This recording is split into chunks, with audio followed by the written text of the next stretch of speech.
السلام عليكم. النهاردة هنتكلم عن عطر مميز جدا، عطر صيفي من دار سويدية اسمها بانودورا، واسم العطر ده أكوا دي دورا. وهنغوص سوا في كل تفاصيله من أول فكرة الإلهام إلى الثبات والفوحان بتاع العطر ده.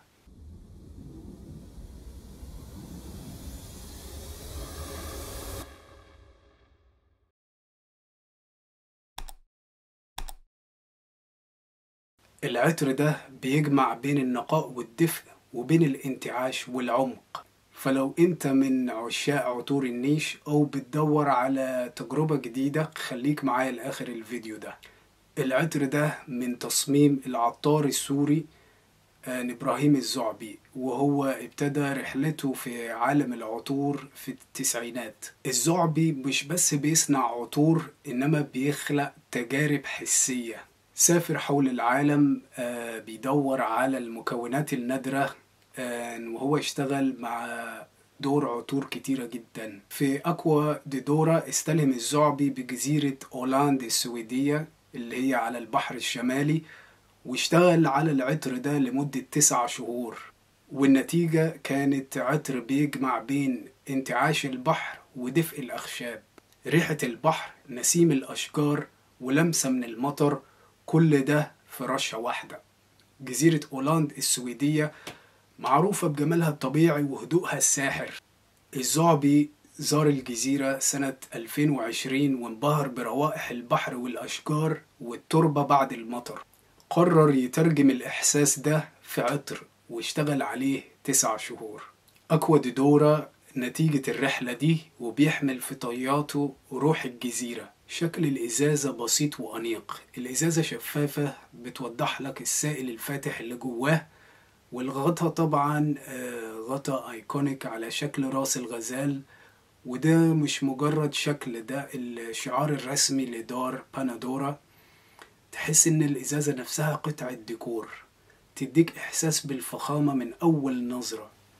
يلا بينا بقى نرش الوحش ده.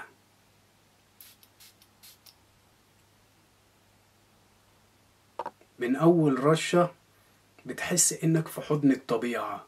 قشر الليمون والجريب فروت بيدوا انتعاش فورا، والأمبروكسان بيدي لمسة بحرية مالحة وبيديك كده إحساس بالنقاء. وفي قلب العطر كده في نوتة الكستناء أو التشسنت، وده بيدي كده دفء خفيف وريحة كده ترابية. والنوتة اللي هي فاجأتني هي التين، وده بقى بيدي كده حلاوة بس مش مسكرة، وده بقى اللي بيوازن التركيب على بعض. وقاعدة العطر فيها الكشمارن، وده بيقدم دفء ناعم زي لمسة الكشمير. آخر حاجة هي الأخشاب البيضة، تقريبا هو خشب الصندل، وده اللي بيدي العطر ده العمق والثبات بتاعه. هو عطر بيهمس بس هيقعد معاك لحد آخر اليوم. أنا على جسمي بيقعد تقريبا 7-8 ساعات على الأقل، وعلى الهدوم أكتر، خاصة عطور من ال DNA ده اللي هو الصيفي البحري الفريش المنعش وفيه الحمضيات. ما بيطولوش خالص. وبيفكرني عطر افترنون سويم بتاع لوي فيتون. تقريبا هو يعني انا عندي سامبل منه، تقريبا هو نفس الريحة، بس الفرق ان ده هيقعد معاك اكتر، لان عطر لوي فيتون تقريبا ضعف السعر، بس ما بيقعدش معاك خالص. فوحان العطر متوسط، يعني الناس اللي حواليك هتشمه بس مش هيزعج اي حد خالص. العطر ده مناسب للأجواء الحارة زي الصيف والربيع، او مثلا لو انت قاعد في بيتك يعني indoors. وهو عطر عشان الانتعاش اللي فيه مش هيزعج حد ابدا، يعني اغلبية الناس هتحبه. هو ماس ابيلينج، بس مش هو، بس فعلا هو مش عطر تجاري، لا ده عطر نيش. العطر ده مناسب للاستخدام اليومي، زي مثلا خروجات صباحية او شغل او جامعة اللي فيها صيدلية من العطور التجارية. يعني فعلا لازم انصحك تجرب العطر ده. هو فعلا بيقدم تجربة فريدة من فئة عطور ليها طابع بحري.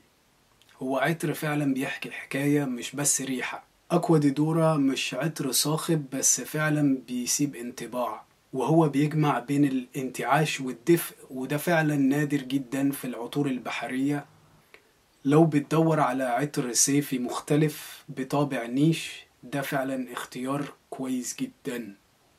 أنصح بالتجربة طبعا قبل ما تشتري، بس لأن العطر ده مش شرقي خالص، يعني هو مش للناس اللي بتحب العطور الشرقية التقيلة. جربت أكوا دي دورا؟ شاركنا بتجربتك في التعليقات.